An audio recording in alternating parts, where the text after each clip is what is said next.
Phantom Sitter have a brand new song and it's come out really quite quickly after the last one. Now I have a lot of questions before we press play and give this a first listen, and I'm hoping you guys can start to give me a little bit more information because some of my questions are based on things that I've heard through the comments. I mean, first of all, I believe that they are building up to releasing an album. I don't think it's come out yet. I think I would know by now because I follow all their social media, but I could be wrong. So I believe they're building up to an album. They've had so many song releases, especially recently, but the last one we checked out, they had a very different image from usual. They looked much more like a sort of a high school alt-idol group. And then you guys were telling me that's based on a kind of like an April Fool's thing they did. But then this song from the thumbnail seems to have the same image again. And based on the name, it looks like it might be a bit cutesy again. I have no idea what is going on with Phantom Sitter. I'm partly kind of just enjoying it because I love the unpredictability. I love the fact you can get all this kind of strange, berserk, surprising material coming from a group. And, you know, considering we already know they obviously have such a large amount of innate talent between the members, yeah, we know we're going to get something cool, but I'm both loving and slightly trying to get my head around the pure bizarreness of the output tonally and everything. So anyway, we're going to jump into this one next. It's called Ninkyo Hime no Uta. When I first saw that, I was thinking sort of Ninkyo, I was thinking that's like doll, and then Hime, princess, so like doll princess. But then I just checked what it actually means on the translator, and apparently it means like the Little Mermaid song. So that's kind of interesting. I was thinking Ninkyo is like a doll, Hime is like a princess, so princess, but apparently it's like Little Mermaid song. So hey, sometimes when words go together, they mean things you don't expect them to. Not a phrase I'm familiar with, but apparently this translates as a Little Mermaid song, so wondering what kind of imagery we're going to get. Anyway, there you go. That's my full crazy intro. Let's take a deep breath and begin. It's Phantom Sitter time. Who knows what's going to happen when I press play? Yeah, we're going the kind of the high school direction again.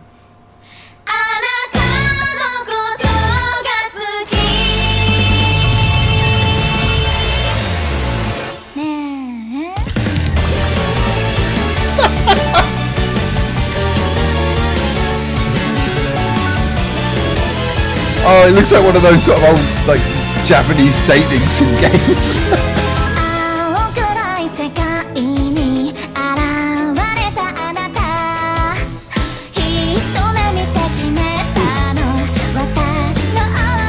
I love that slightly dissonant, playful bass line.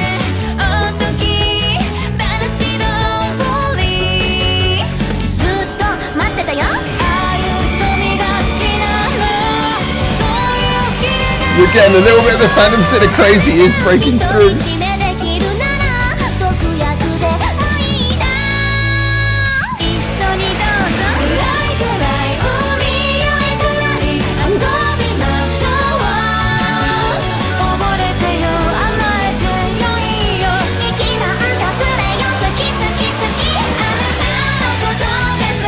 I love the chord structure in this. It's very strange. A lot of dissonant harmonies between the vocals and the chord pattern.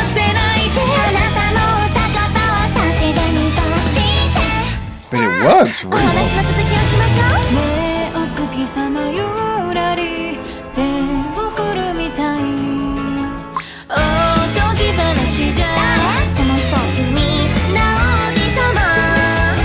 Yeah, the dissonant strings, there's always like these little dissonant parts in the song, making it so interesting. Like the basis is such a straight pop song. Oh god, they're going to be cutting people up again.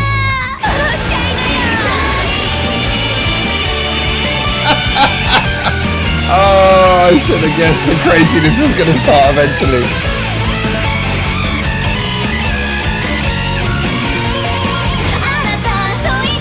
The insane guitar there as well.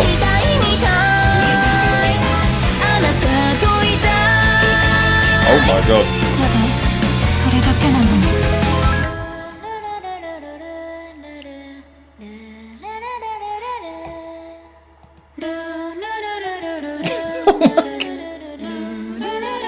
Oh yeah, it's a Phantom Sitter song.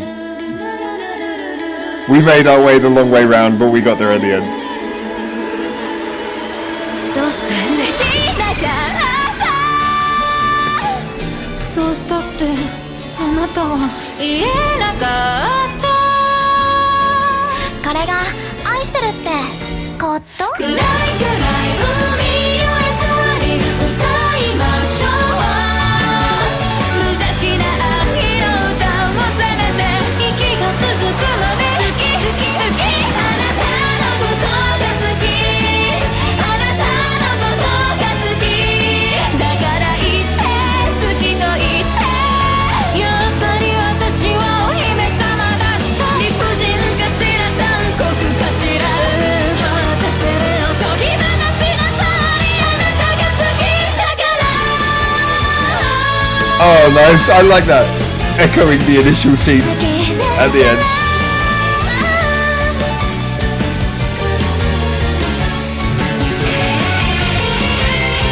And again, there's like the dissonant guitar coming in there. The tone of this is so wonderful because the song balances creepy and cute, and the video does it both so well. The balance is really on point. Oh my word. Thank you.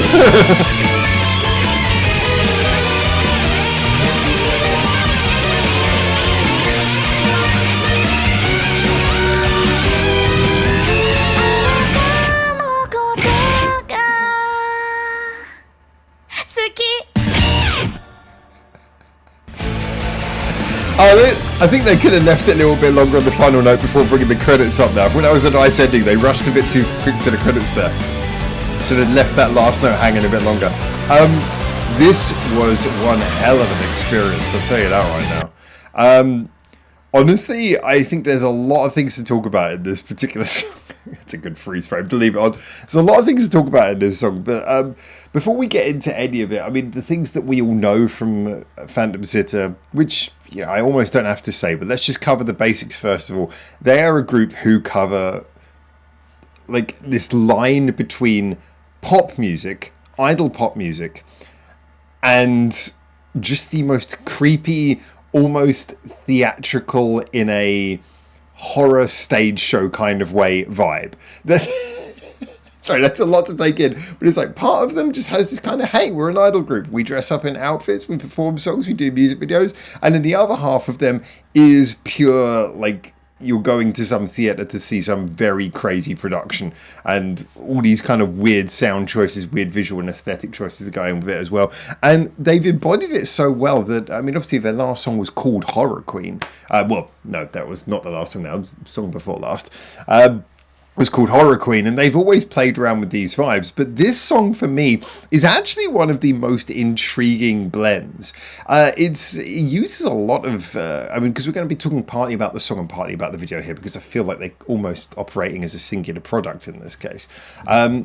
This is trading on a lot of very clearly, obviously stereotypical imagery. I mean, obviously the horror movie combined with the school kids. Oh, someone dies in a school setting. It's very, very familiar kind of territory. But the way they do it through, and even to be honest, actually, I was gonna say it's really cool how they do it through the kind of the dating game role-playing kind of screen.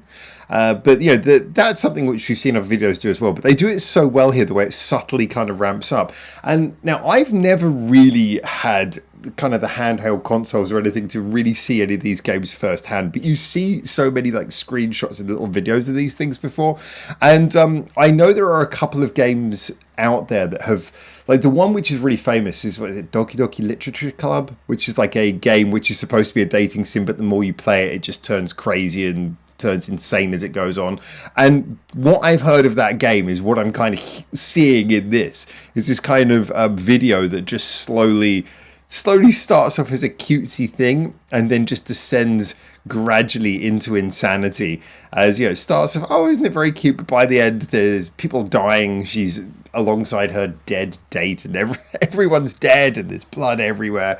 But this song does such a great job of flowing with that change perfectly, not by itself changing, but by having this tone that so perfectly supports that. I mean, it's a cute song. They don't sing with a huge amount of power in their voices. They sing in a kind of a gentle, happy, cutesy kind of idle way. There's definitely a cheerful kind of skip and bounce to the song itself. It's got little arpeggios from kind of harp-like instruments kind of in the background. Everything's very delicate, but at the same time you just have this constant array of slightly off sounds. Things that just sound a little bit off. I think it starts around about here when the bass line comes in. And the bass line comes in quite nicely, but then it just plays a few notes where it sounds a bit dissonant. It just sounds a little bit odd.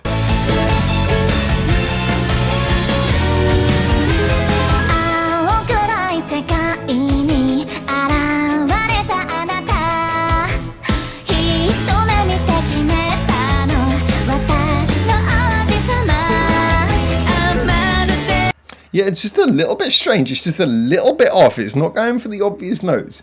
And this builds up and builds up. And then we have like guitar riffs that are just a little bit off and chord patterns that just kind of come in. There'll be like a little a transition between two chords where it just steps in a slightly different way from how you expect. And I think it's the sort of thing where rather than me pinpointing individual examples, I would just say listen to it back and you will hear constantly just little notes that they don't feel wrong as in, oh, that feels out of tune. They feel wrong as in something just feels a little bit like there's that doubt. There's a sense of doubt because there's basically what we'd call a dissonant note, a note that doesn't perfectly harmonize. Harmonizes just in the way that you'd usually associate a very negative sounding note rather than a kind of cheerful sounding note that everything is harmonizing. You know, it's not that kind of note. It's a bit of a strange one. I kind of more want to give this to you guys to listen through. You hear it in the bass, very much hear it in guitar, but you hear it in a lot of the layering in this song. Just little moments where something will pop in. And that, for me, is what makes this work so well. It's a song that basically in all of the main arrangement, timbre, just everything about the way that the song is presented and structured, it's very cheerful. But there's just these little smally hints in it that actually something's a little bit wrong, something's a little bit off. And it sets you up so well as the song goes on, and it just continues in this manner.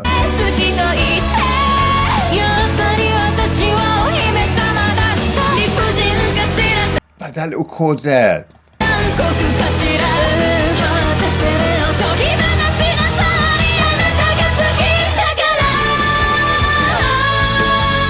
Just these lovely little moments where the song just feels slightly off, slightly on edge, just like something's a little bit wrong. So I decided to have a little bit of a closer look and see who did the writing on this and who was basically involved in making the song the way it was, both lyrically and through the songwriting. Now, I didn't get a huge amount of information that I was 100% happy I could get everything from here, except for just this one little bit.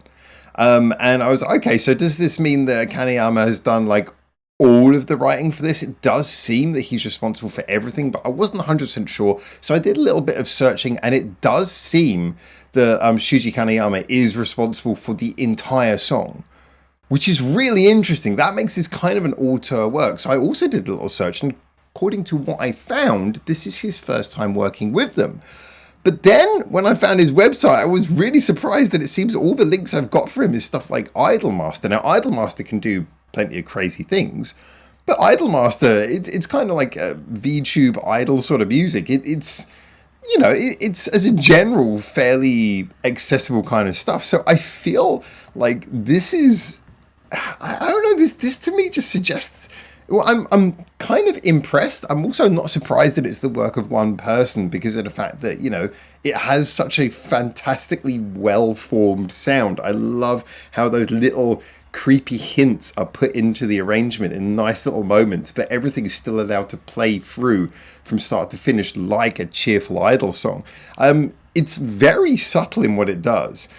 So yeah, I mean, massive credit to him. I maybe should check out more of his work, but just very interesting that this turns out to be an entire kind of auteur, one person wrote everything kind of song. And yeah, his writing style, at least what he's done here, it 100% suits the group. It really does.